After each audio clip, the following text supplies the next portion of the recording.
You ever just wanted to take your scale and just like break it in half or like throw it out the window because you just get so upset about the number? Well, I'm going to tell you today why you just need to chill about that. So let's get to it. So this past weekend, I had my daughter, and if you don't know my story, I used to be almost like 530, 550 pounds.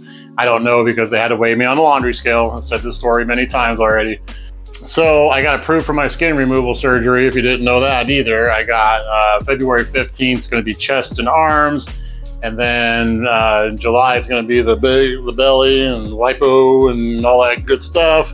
I did an intentional like refeed week last week because I've been in a caloric deficit for so long that I really needed to, kind of up my calories for a little bit, trick my metabolism. And for me, it works. Because when you're in a caloric deficit for so long, your body wants to hold on to stuff instead of let it go. It's a survival mechanism.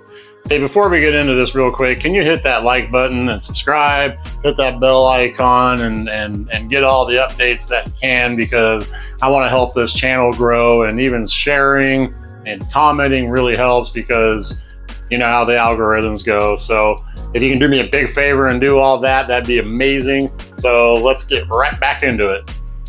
Anyways, I was like 287 by Friday, which is pretty high for me. Usually I'm about 283, 284. Depends on what time of day too.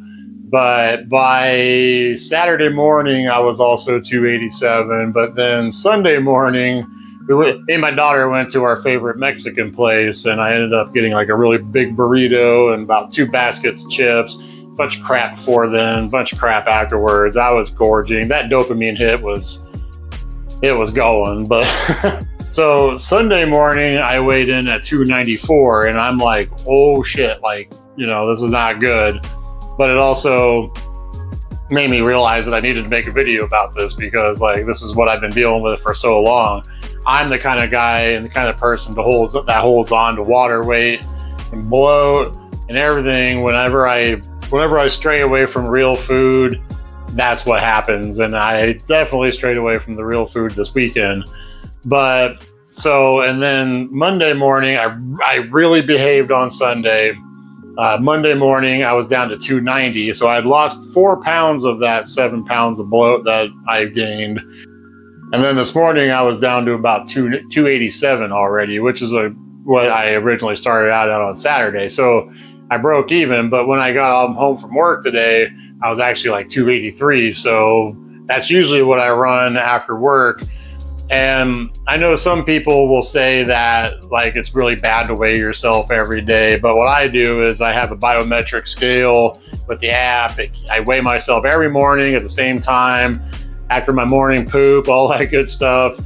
And it really, like, I can see it going up and down all the time, but I know that I'm behaving. So I know that, you got to take it with a grain of salt. No pun intended there.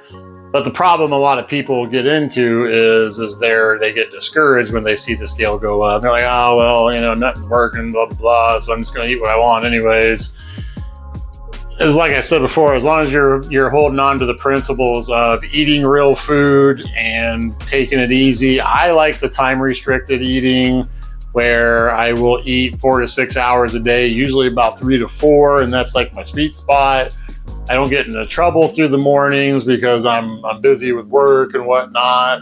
I'll drink my morning coffee and my apple cider vinegar drink in the morning. Other than that, like, it's not a big deal. This is like, just don't fret about it. What you really need to worry about is eating real food, eating nutrient-rich food. What you really need to worry about is taking care of yourself. And that's what a lot of this boils down to, is like I said before, is this food hurting me or is this food helping me? Like, and you gotta eat the food that's helping you, because the stuff that's hurting you is gonna just cause permanent damage, or your body will deteriorate. I don't feel like I look 45, and I know that I'm definitely gonna look in shape a lot more when I get the skin cut off, because, I mean, as you can see here, I'm a fairly somewhat lean guy. I'm 280, like I said, 283 this morning. Once that bulk, I'm gonna really chisel it up when I'm done with my surgeries and everything.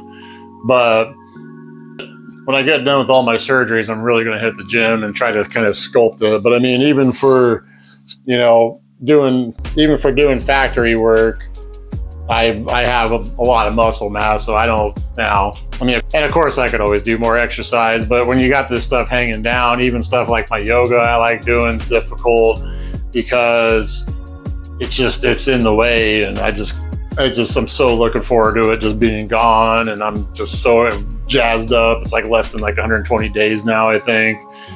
So the takeaway in all of this is take care of yourself and just eat real food, and you'll like I said, try it for 2 weeks, try it for a month, and you'll be amazed about the results. Anyways, thanks for watching. Don't forget to like and subscribe, hit that bell icon, share these videos, because I really want to get this channel to grow, and I want to help others and use my story as a template, so to speak, of like, you're not trapped in this crap. You're not confined to a morbidly obese body the rest of your life. You can overcome and achieve. So thank you, and I'll catch you later.